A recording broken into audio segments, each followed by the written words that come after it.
یقیناً ہمارے ایرانی صدر کا پاکستان کا 3 روزہ دورہ ایک ایسے پس منظر میں کہ جب ایران اور اسرائیل جنگ کی حالت ہی میں کہہ سکتا ہوں شدید مہادرائی ہے، اور اس سے بھی پہلے جو غزہ میں جو کچھ ہوا، جس طرح 40,000 کے قریب فلسطینی مارے گئے، پورا خطہ ایک جنگ کی لپیٹ میں تھا۔ پاکستان اور ایران کے تعلقات بڑے سینسٹیو رہے ہیں، حساس رہے ہیں، اور اگر ہم پورے دہائیوں کی تاریخ میں دیکھیں تو امریکن انٹرفیرنس، پھر ہمارا امریکن سے قریب ہونا، پھر افغان وار،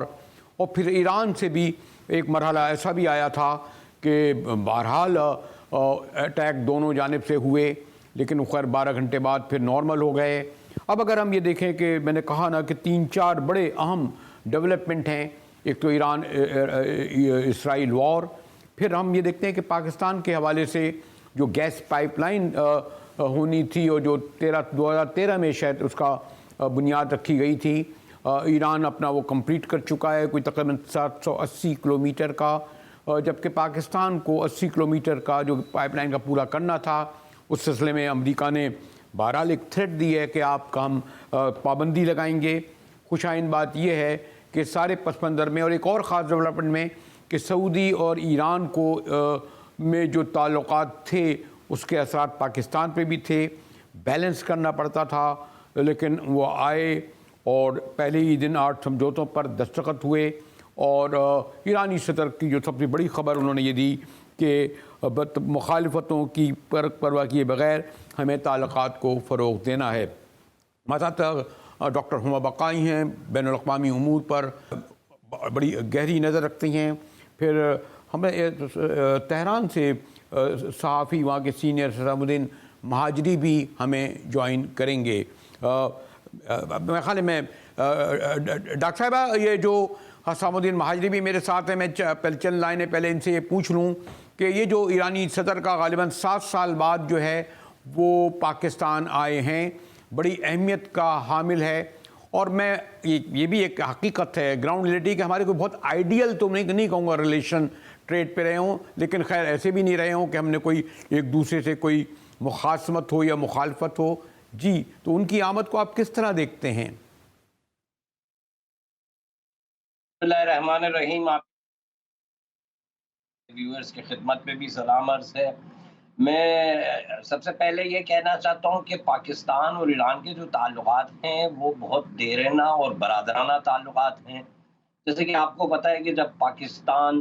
منظر وجود میں آیا اور پاکستان کی جب آزادی ہوئی ہے تو وہ پہلا ملک جس نے پاکستان کو تسلیم کیا ہے وہ ایران تھا، اور ساتھ ہی ایران میں جب انقلاب اسلامی ہوا ہے اور انقلاب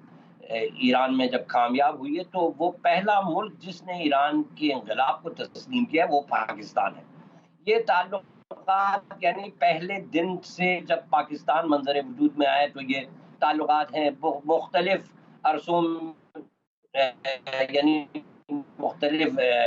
پوائنٹس پر کہ دو ممالک ایک دوسرے کے کام آئے، بالخصوص جو 2 جنگیں ہوئی ہیں پاکستان کی ہندوستان کے ساتھ، تو ایران نے بھرپور حمایت کی ہے،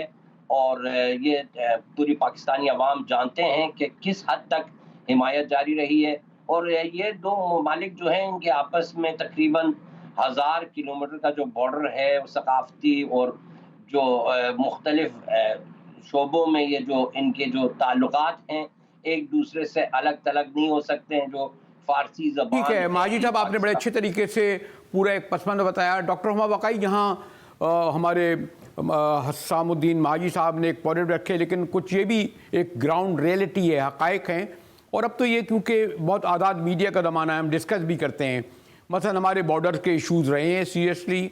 اور ابھی بھی ایک وقت ایسا آیا کہ ہم سمجھتے ہیں کہ وہاں سے جو انسرجنسی سو کالڈ بلوچ تنظیمیں کر رہی ہیں ان کا ایک بہت اس نے نقصان ہمیں پہنچایا ہے، خاص طور پہ بلوچستان میں 97% ہوئے ہیں۔ پھر گیس پائپ لائن کا بڑا اہم ایشو ہے کہ 2013 میں اتفاق سے مجھے خود بھی جانا ہوا تھا وہاں پر بارڈر پہ، انہوں نے کمپلیٹ کر لی ہے، اور ہم اپنی سائڈ میں جو 80 کلومیٹر کی ہے وہ ہم پوری نہیں کر پا رہے، اور اس کے لیے امریکہ نے سینکشن لگائی ہے۔ تیسرا بہرحال ایران اسرائیل جنگ کے حوالے سے ایران واحد ملک تھا، وہ تو کھڑا رہا غزہ کے لیے، ایون چاہے سوری ٹو سے سعودی عرب دیکھ لیں، متحدہ امارات دیکھ لیں، دیگر ممالک وہ رول ہے. تو تین بڑی چیزیں یہ بڑی اہم ہیں. آپ کے خیال میں ہماری طرف سے گفتگو میں ان تمام باتوں کو لایا جائے گا، یا آپ کو بھی علم ہے کہ ایک میڈیا کے کنزمپشن کے لیے ایک اور باتیں کی جاتی ہیں؟ اصل تو وہ جو بیک ڈور ڈپلومیسی ہوتی ہے یا گفتگو جو 1 to 1 ہوتی ہے، وہ تو کسی اور تناظر میں ہوتی ہے نا ڈاکٹر ہما بقائی؟ دیکھیے، یہ ڈیمیج کنٹرول کی ہی ڈیزائر تھی دونوں طرف، جس کے نتیجے میں یہ وزٹ ہوا ہے. 2017 کے بعد یہ وزٹ ہے اور الیکٹڈ گورنمنٹ کے بعد یہ پہلا وزٹ ہے. اور آپ کو پتہ ہے کہ جب حالات بیچ میں پاکستان اور ایران کے بہت خراب ہو گئے تھے اور ایک دوسرے پہ ٹٹ فار ٹیٹ حملہ ہوا تھا، پھر دونوں طرف سے اسٹریٹجک ریسٹرینٹ کا مظاہرہ ہوا تھا اور سفارتی تعلقات جو تھا ان کو دوبارہ ڈگر پہ لایا گیا تھا، اور اس کے بعد یہ ڈیسائیڈ ہوا تھا کہ یہ وزٹ ہوگا. تو یہ وزٹ تو اس کی ایکسٹینشن ہے. لیکن بہرحال جو ایک اہم بات پاکستان ایران تعلقات کے بارے میں یہ ہے کہ جتنے بھی عوامل کی طرف آپ نے اشارہ کیا، یہ عوامل اس وقت زیادہ ابھر کر سامنے آئے، لیکن پچھلی 4 دہائیوں سے پاکستان اور ایران کے تعلقات میں اونچ نیچ ہوئی ہے. لیکن جو اہم بات ہے کہ اس باوجود اونچ نیچ کے پاکستان ایران اپنے تعلقات کو ایک نہج سے نیچے نہیں گرنے دیتا. اور اس سے بھی زیادہ اہم بات یہ کہ جو کرٹیکل کی ایشوز ہیں ان پر پیش رفت ہے. For example border management mechanisms are in place. پھر جو ہماری بارڈر مارکیٹس ہیں جن کا انعقاد کیا گیا تھا، وہ بارڈر مارکیٹس جب تعلقات انتہائی خراب ہوتے ہیں تب بھی بالکل فنکشننگ اور وائبل ہوتی ہیں. 3rd لارجسٹ ٹارگٹ ہے ایرانین ایکسپورٹس کا پاکستان، اور اس وقت یہ کہا جا رہا ہے کہ وہ پوٹینشیل 1/4 بھی نہیں ہے. یعنی جو ٹریڈ پوٹینشیل ہے یا جو اکنامک ڈائمینشن ہے اس ریلیشن شپ کی، وہ بہت امپورٹنٹ ہے. تو اگر as a student of international relations میں دیکھوں تو میں یہ کہوں گی کہ یہ تقریباً کلی طور پہ تو نہیں، لیکن it can be what China India model is. جو ہمارے جیو پولیٹیکل اور جیو اسٹریٹجک ایشوز ہیں وہ غائب نہیں ہو جائیں گے. وہاں مسئلہ رہے گا. ہم سعودی عرب اور امریکن بلاک میں ہیں، ایران دوسرے بلاک میں، ایران ریزسٹنس کا حصہ ہے ان سم ویز. تو وہ ایشوز تو رہیں گے، لیکن اکانومی شوڈ ٹرائمپ دیٹ. اس وزٹ میں بھی میرا خیال ہے یہی بات واضح کی گئی ہے کہ جو معیشت ہے اس پہ امپیکٹ نہیں آنا چاہیے اور وہاں کنورجنس رہنا چاہیے، اور وہ اکنامک ماڈل دوسرے ممالک بھی اپناتے ہیں. آپ نے پیس پائپ لائن کی بات کی، بالکل بجا کہا. یہ 2012 میں ایران نے کمپلیٹ کر لی تھی، 2013-14 سے ہمارے یہاں پیش رفت ہونی تھی. آج ہم 2024 میں کھڑے، کوئی پیش رفت نہیں ہوئی ہے. میں بہت معذرت کے ساتھ آپ سے گزارش کروں کہ یہ پیش رفت نہیں ہوگی، کیونکہ 2-3 چیزیں پاکستان نے بھی نہیں کی ہیں. گوادر میں کوئی لینڈ اسائن نہیں ہوا ہے اس کے لیے. امریکہ کو اپلائی نہیں کیا گیا ہے سینکشن ویور کے لیے، اور کرنسی کے بھی ایشوز ہیں. لیکن جو سب سے بڑا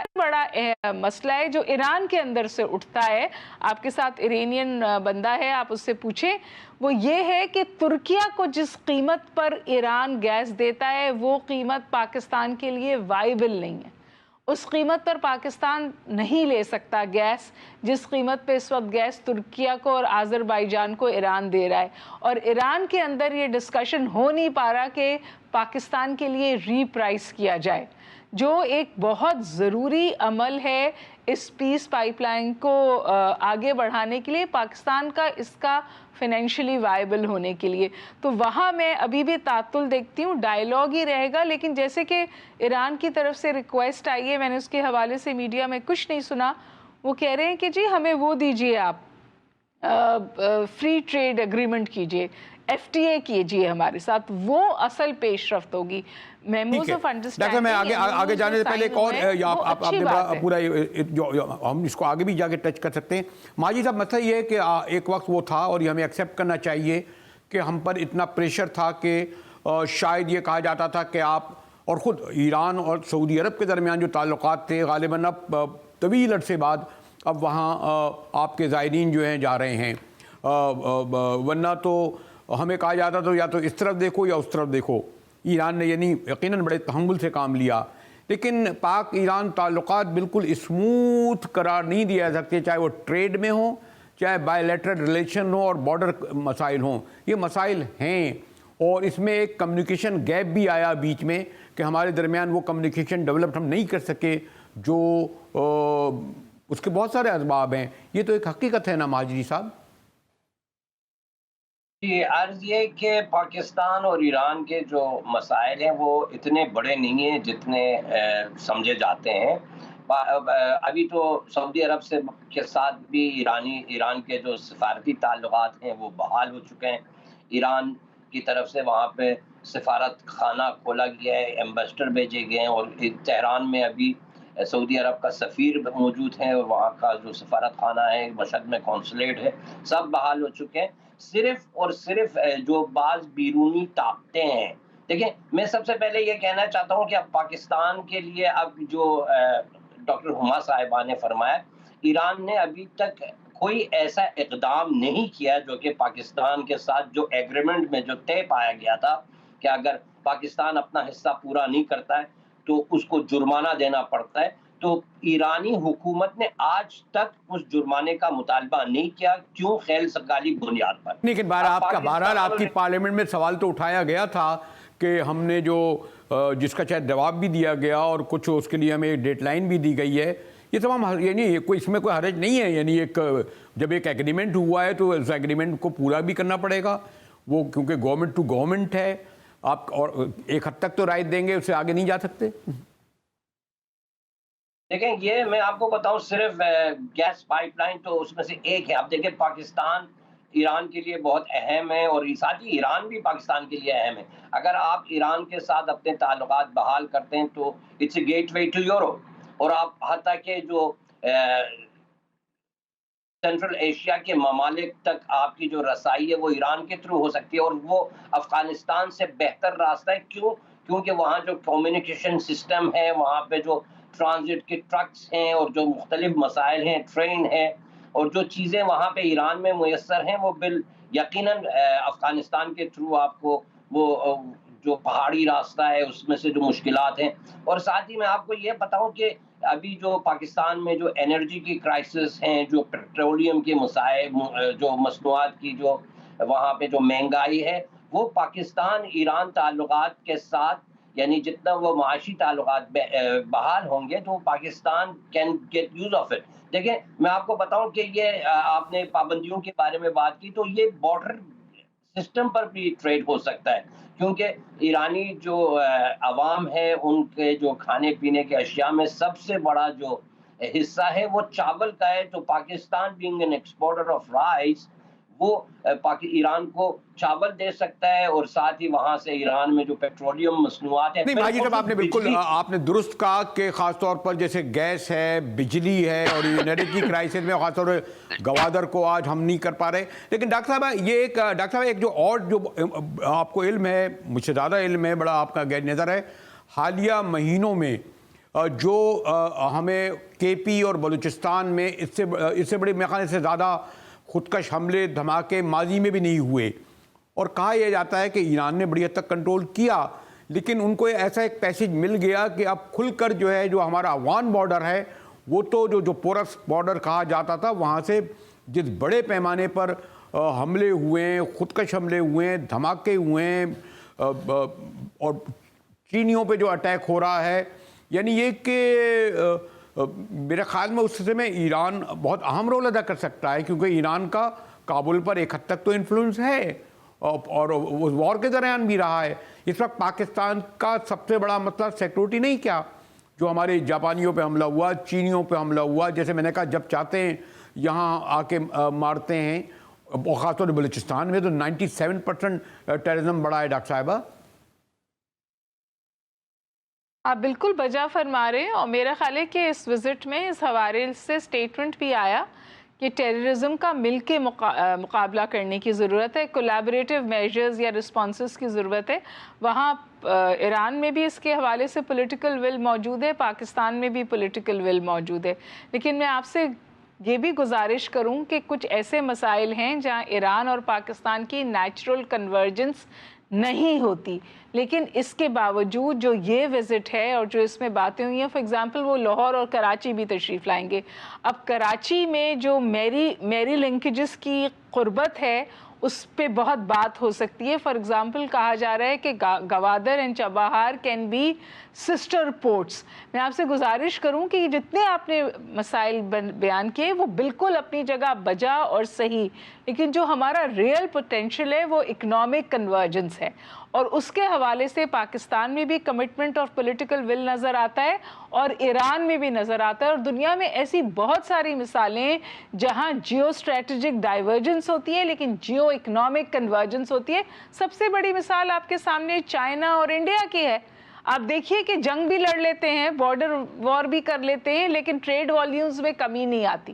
تو میں سمجھتی ہوں کہ اس طرح کا کوئی میکینزم جو ہے اس کی ضرورت ہے بٹوین ایران اینڈ پاکستان کی، جو مسائل آئیں ان کا حل ڈھونڈا جائے اور اس کو اس بات کی اجازت نہ دی جائے کہ وہ اکنامک کنورجنس کو ڈسٹرب کرے، تب یہ اکنامک ماڈل آگے بڑھے گا، چاہے وہ بارڈر بازارز ہوں، چاہے وہ دیگر فوڈ ایکسپورٹس کی بات کی۔ ایکچولی بہت ساری فوڈ امپورٹ ایکسپورٹ ایران سے پاکستان کی ہو رہی ہے۔ بہت سارے پاکستانی بزنس مین پرائیویٹلی اپنے انیشیٹو پہ ایران جاتے ہیں، وہاں سے ڈرائی فروٹس وغیرہ خریدتے ہیں اور پھر اس کو ویسٹرن ورلڈ کو ایکسپورٹ کرتے ہیں۔ تو یہ بائی پاس کا طریقہ کار جو ہے وہ آلریڈی موجود ہے، ان پلیس ہے، فنکشننگ ہے۔ سوال یہ ہے کہ کیا گورنمنٹ بائی لیٹرل اگریمنٹس کر کے اس کو ایک انسٹیٹیوشنل فریم ورک دے سکتی ہیں؟ نہ، یہ نہیں دیکھ سکتی، کیونکہ پھر یہ پوٹینشیل بنے گا پاکستان اور ایران کے لیے۔ میرا نہیں خیال کہ تجارت نہیں ہو رہی ہے، مسئلہ یہ ہے کہ جو تجارت ہو رہی ہے اس کے پاس، لیکن اس میں ایک بات ہے ڈاکٹر صاحب، مجھے ایک بریک کی طرف جانا پڑ رہا ہے، لیکن یہ بھی ایک اپنی جگہ حقیقت ہے، ایک اپنی جگہ یہ بھی حقیقت ہے، اور اس میں ہماری کمزوری ہے کہ آپ دیکھیں کہ چائنا اور پاکستان کی ہماری کتنی عظیم گہرائی اور پتہ نہیں ہمالیہ سے اونچی دوستی ہے، لیکن اگر بائی لیٹرل ٹریڈ دیکھیں تو شاید ہماری $10 بلین بھی نہ ہو، اس کے مقابلے میں انڈیا کی چائنا سے کتنی بڑی ہے۔ ایران اور انڈیا کی جو بائی لیٹرل ٹریڈ ہے، سعودی عرب، مجاہد صاحب ایک لائن کہنے دیجئے نا۔ جی ڈاکٹر صاحب، باتیں کم کرنی چاہیے، کام زیادہ کرنا چاہیے، باتیں کم کرنی چاہیے، کام زیادہ کرنا چاہیے، اور وہ کام نظر آئے گا۔ ہمارے یہاں انویسٹمنٹ کتنا آ رہا ہے، جیسے سعودی عرب نے جتنا انویسٹمنٹ انڈیا میں کیا ہے پاکستان کو شیر بھی نہیں کیا ہوگا۔ ہمیں تو $5 بلین ہم 2 سال سے سن رہے ہیں۔ 2021 میں کہا تھا نا کہ $25 ارب دیے جائیں گے، اس میں تو $1 ارب بھی نہیں آیا۔ وہی بات پھر دہرائی گئی جو ابھی سعودی وزیر خارجہ آئے تھے۔ اس طرح کے ایک تو یہ کہ بڑے حساس تعلقات ہیں، گفتگو کرتے ہوئے بھی ہمیں محتاط ہونا پڑ رہا ہے، اس لیے مجھے کہا جا رہا ہے میں ایک بریک کی طرف جاؤں تو اس کے بعد حاضر ہوتا ہوں۔ ہمارے ساتھ رہیے گا۔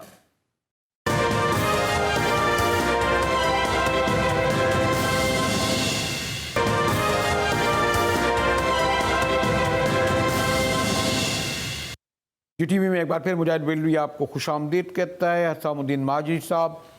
تہران سے ہمیں جوائن کیا ہے، ڈاکٹر ہما بقائی، ہم کوشش کر رہے ہیں رابطہ کرنے کی، نثار سید صاحب جن کی بڑی گہری نظر ہے۔ میں ایک بار پھر ماجد صاحب، یہ جو ڈاکٹر صاحبہ سے گفتگو ہو رہی تو میں نے کہا یہ ایک ایسے وقت میں جب کہ ایرانی پریزیڈنٹ موجود ہیں اور ہم لوگوں کے درمیان ہمیشہ حساس تعلقات ہوتے ہیں، سوری ٹو سے، جیسے ہم ویسٹرن میڈیا میں یا باہر جس طرح کھل کر اور ممالک بات کرتے ہیں، ہمیں پیش نظر ضرور رکھنا ہوتا ہے، چاہے سعودی عرب پہ بات کریں یا ایران پہ بات کریں، جب پاکستان میں بیٹھے ہیں اور ایک ایسے وقت میں بھی۔ لیکن ٹھیک ہے، 8 سمجھوتے کوئی ہو گئے ان کی آمد کے فوراً بعد، ماضی میں MOU بھی سائن ہو چکے ہیں، لیکن جو حقیقت یہ ہے کہ اس کو یعنی اور جو غالباً 7 سال بعد ایرانی کوئی پریزیڈنٹ پاکستان آیا ہے، اس تواتر سے ہمارے تہران، اسلام آباد کے تجارتی اور سفارتی آمد و رفت بھی نہیں ہوتی، پارلیمان کی بھی نہیں ہوتی، اس کو غالباً کی کچھ وجوہ تو ہوں گی، نہ کچھ وجوہات تو ہیں، نہ کچھ رکاوٹیں تو ہیں نا مہاجری صاحب؟ جی، سب سے پہلے میں یہ کہنا چاہتا ہوں کہ ایران پاکستان کے یہ جو ایرانی صدر کا جو دورہ پاکستان ہے، یہ تقریباً 1.5-2 سال پہلے شیڈیول تھا، لیکن وہاں پہ جو آپ کے یہاں جو حکومت کی جو پوزیشن تھی اس وجہ سے یہ دورہ منعقد نہیں ہوا ہے۔ انٹرم حکومت آئی ہے، پھر اس کے بعد الیکشن، یہاں پر ابھی اسی لیے تو یہ جب حکومت الیکٹڈ ہوئے سب سے پہلا دورہ جو کسی سربراہ نے کیا ہے وہ ایران کا اس لیے کیا ہے کہ عرصے سے انتظار ہے کہ کوئی حکومت پاکستان میں بن جائے پھر اس سے آ کے بات چیت ہو جائے. یہ جو ڈیلے ہوئی ہے اس کی وجہ اب عمران خان صاحب جب وزیر اعظم تھے انہوں نے ایران کا دورہ کیا, ایرانی وزیر خارجہ نے وہاں کا دورہ کیا, پارلیمانی وفود کے دورے ہو چکے ہیں کئی بار, اور یہ ہمارے تعلقات کبھی ایسے نہیں رہے کہ خراب رہے میرے پوائنٹ آف ویو سے. اور جہاں تک آپ نے جو دہشت گردی کی بات کی, ہمارے جو سیستان و بلوچستان صوبہ ہے اس میں آپ ایک دو تین مہینے جو گزرے میں اس میں آپ جا کے دیکھیں کتنے حملے ہوئے ہیں. اور یہ جو پاکستان ایران کے بیچ میں جو کرائسس کا نام جس کو دیا گیا ہے, اگر پاکستان نے ایران میں کوئی اٹیک کیا ہے, کسی چیز کو نشانہ بنایا ہے, تو وہ پاکستان مخالف عناصر کو نشانہ بنایا ہے. اور اگر ایران بھی پاکستان کے اندر کسی جگہ کو اگر ایران نے ہدف قرار دیا ہے تو وہ بھی ایران مخالف عناصر کو ہدف قرار دیا. اسی لیے دونوں ممالک ایک دوسرے کے ساتھ بالکل کچھ ہی گھنٹوں میں ان کے تعلقات بحال ہو چکے ہیں, کیونکہ انہوں نے ایک دوسرے یعنی ایرانی فوج نے پاکستانی فوج کو نشانہ نہیں بنایا اور ساتھ ہی پاکستانی فوج نے ایرانی فوج کو نشانہ نہیں بنایا. لیکن جو گروپس وہاں پہ نشانہ بنے ہیں وہ ایسے گروپس ہیں, دہشت گرد گروپس تھے جو کہ ایک دوسرے ممالک کے خلاف, مثلا دوسرے ملک کے اندر سے دوسرے ملک کی طرف جو جارحیت ہو رہی تھی وہ حملے وہ علیحدگی پسند دہشت گرد عناصر کو ہوا ہے. اور اسی لیے یہ تعلقات لیکن مہاجری صاحب یہاں تک میں ایک حد تک آپ سے متفق ہوں, لیکن ڈاکٹر صاحب آپ کو یہ بھی علم ہے کہ یہ جو بارڈر ہے ہمارا 1200 کلومیٹر پورس کا جہاں ایران اور افغانستان سے ہم سے ملتا ہے, یہاں بدقسمتی سے ہمارے پڑوسی روایتی دشمن ملک کے لیے بڑی آسانی سے کہ انہیں عسکری مالی امداد دے کر اپنا اسکور پورا کریں جو کشمیر کا ہمارے یہاں کرنا چاہتے ہیں. یہ تو ہو رہا ہے نا باقاعدہ ڈاکٹر ہما بقائی؟ دیکھیے مجاہد صاحب, دیٹس واٹر انڈر دا برج. میں جو ہمارے ایران سے جنہوں نے جوائن کیا میں ان کے ویوز کی بہت عزت کرتی ہوں, اور ہم ان کو ریسپریکیٹ بھی کرتے ہیں کہ ہم ایک دوسرے سے تعلقات خراب نہیں چاہتے. لیکن کچھ بیچ میں چیزیں ایسی ہوئیں جس کی وجہ سے مسائل درپیش ہوئے, کیونکہ میں اور آپ یہ بات نہیں بھول سکتے کہ کلبشیو یادیو جو ہے وہ ایران کے راستے پاکستان آیا تھا, اور ایران کی زمین انفارچونیٹلی کبھی کبھی پاکستان کے خلاف استعمال ہوئی ہے. لیکن اس کے باوجود میں یہ بھی گزارش کروں کہ پاکستان اور ایران دونوں نے اسٹریٹجک ریسٹرینٹ کا مظاہرہ کیا ہے, اور جیسے میں نے آپ سے شروع میں گزارش کی کہ اپنے تعلقات کو ایک حد سے زیادہ خراب ہونے کی اجازت نہیں دی, بلکہ دونوں ممالک ڈیمیج کنٹرول کی طرف گئے. تو میں سمجھتی ہوں کہ یہ وزٹ جو ہے یہ خوش آئند ہے, اور باوجود اس کے کہ مسائل اس وقت بیک ڈراپ اچھا نہیں تھا وزٹ کا, جو مڈل ایسٹ کی صورتحال ہے اس کے حوالے سے سوال اٹھ رہے ہیں, جو پاکستان پر پابندی لگائی گئی اس کے میزائل کی کمپنیز پہ, اس کو بہت لوگوں نے کہا کہ یہ امریکہ کا وارننگ شاٹ تھا کہ آپ ایران کے ساتھ بہت قربت نہ حاصل کریں. تو اور ہمارے فارن آفس نے کلیئرلی کیٹیگوریکلی کہا کہ اداروں کو, انٹرنیشنل اداروں کو پولیٹیسائز نہیں ہونا چاہیے. تو اس کا مطلب ہے کہ پاکستان نے ریزسٹ کیا, اس دورے کو ویلکم کیا, اور ابھی بھی آپ دیکھیں کراچی یونیورسٹی انہیں اعزازی ڈگری دے رہی ہے, بالکل اسٹیٹ وزٹ کے طور پہ ان کو یہاں پر